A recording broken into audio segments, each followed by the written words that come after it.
শুক্রবার সাত সকালে মোহনবাগান ক্লাবে সেনার হানা।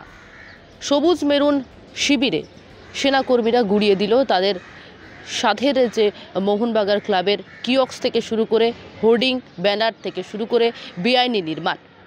সেনার নজরে পড়ে, কারণ এই মাসের 1 তারিখ থেকে 15 তারিখ পর্যন্ত সেনার আওতায় ছিল মোহনবাগান ক্লাবের, এবং সে পাশাপাশি আমরা জানি যে ময়দানের কোনো রকম জিনিস যা কিনা পাকাপাকিভাবে করা যাবে না, যা কিনা বেআইনি বলে জানা গিয়েছে। এবং তার পাশাপাশি শুধুমাত্র মোহনবাগান নয়, মোহনবাগান, ইস্ট বেঙ্গল বা ছোট কোনো ক্লাবেরও যদি সেখানে ব্যানার পোস্টার থেকে শুরু করে বিভিন্ন যে সকল বেআইনি নির্মাণ করা হয় তা কিন্তু ভেঙে ফেলা হয় একেবারে সেনাদের তরফ থেকে। এবং ঠিক তাই হলো আজকে।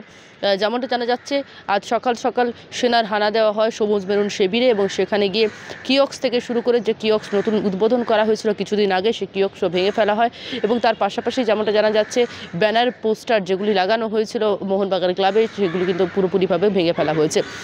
এ বিষয়ে মোহনবাগানের যারা সমর্থকরা রয়েছেন, যারা প্রতিনিধিত্ব করছেন, তাদের সঙ্গে যোগাযোগ করলে তারা সরাসরি সেনাদের সঙ্গে, সেনা প্রধানদের সঙ্গে যোগাযোগ করেন, এবং সেখানে তাদের বলার সেভাবে কিছুই থাকে না। কারণ এই বিষয়ে তারাও জানেন যে বেআইনিভাবে কোনো জিনিস করা যাবে না, এবং তার জেরে সেনারা কিন্তু ভেঙে ফেলেছেন, এবং তার জেরেই কিন্তু পুরো বিষয়টি একেবারে ভেঙে ফেলা হয়েছে, যে চিত্র বারে বারে আপনাদের দেখানোর চেষ্টা করছি।